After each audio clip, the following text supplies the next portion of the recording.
The first thing you need to know about the stock market is that it goes through cycles, periodic ups and downs over time. The word bull is used to describe an upturn and bear is used to describe a downturn. In 1929, the market was in full bull mode with stock prices soaring consistently higher. To any American at the time, it seemed the boom would never end, but of course, it did. October 19th, 1929 came to be called Black Tuesday as more than 16 million stocks were sold. Over the coming days, stock prices continued to fall, losing billions of dollars for investors and plunging the nation into the Great Depression. The coming years would be tough for Americans who were now unemployed, hungry, and hopeless. But what exactly happened?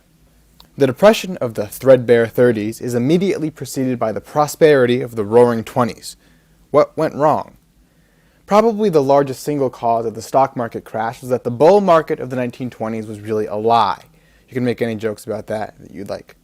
Stock prices were inflated because the demand for them was high. The price was going up so fast that everyone was desperate to climb on board and make their fortune. So desperate, in fact, that they would put their entire life savings into the stock market. When that wasn't enough, people began borrowing money to buy the stocks, often using the stocks they already owned as collateral. This is called buying on margin, and it's dangerous for two reasons. First of all, this person is now deep in debt, and they were never going to pay off that debt. They were just going to keep using credit to buy more stocks and incur even more debt. Secondly, stock prices were soaring because so many people were buying, but really the people were just buying on credit and didn't have any actual money. All they owned was stock. It's like buying a cake from a bakery and promising you'll pay them later. Then you go back to the bakery and ask for another cake. They say, "No, you don't have any money, you can't afford a cake." But you show them the first cake you bought and say, "See, I already have a cake. Even if I can't pay you with money, you'll be able to take that cake back and then we'll be even." So the bakery agrees and gives you the cake and then says, "Oh look, we've sold 2 cakes today. Demand for cakes is going up. We should start charging more." And you keep doing this and other people join you and the price of cake keeps going up. Everyone thinks they're getting richer, but what's actually happening is you have a whole bunch of cake, and the bakery has a whole bunch of IOUs, and no one really has any money. Sooner or later, it's all going to fall apart. Another underlying problem of the time was overproduction. Simply, we were all getting too good at our jobs. There was too much stuff on the market and too few people buying it.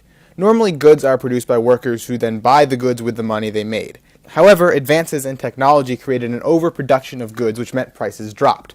Business owners worried about losing profit cut wages. Workers now couldn't afford anything, so there was even less demand and prices were driven even lower. This all came at the same time as European nations were complaining that they wouldn't be able to pay back their war debt, and the U.S. was worsening the problem by raising the tariff. Also, the land in the Mississippi Valley was suffering from being overfarmed and creating the so-called Dust Bowl where no one could grow anything and everyone was going broke. In short, everything was going wrong. Herbert Hoover was lucky enough to be president at the time. He was a very hands-off leader and was initially reluctant to do anything about the financial crisis, believing things would improve on their own. After 2 years, though, Hoover was pretty clearly wrong, so he reluctantly asked Congress to do something.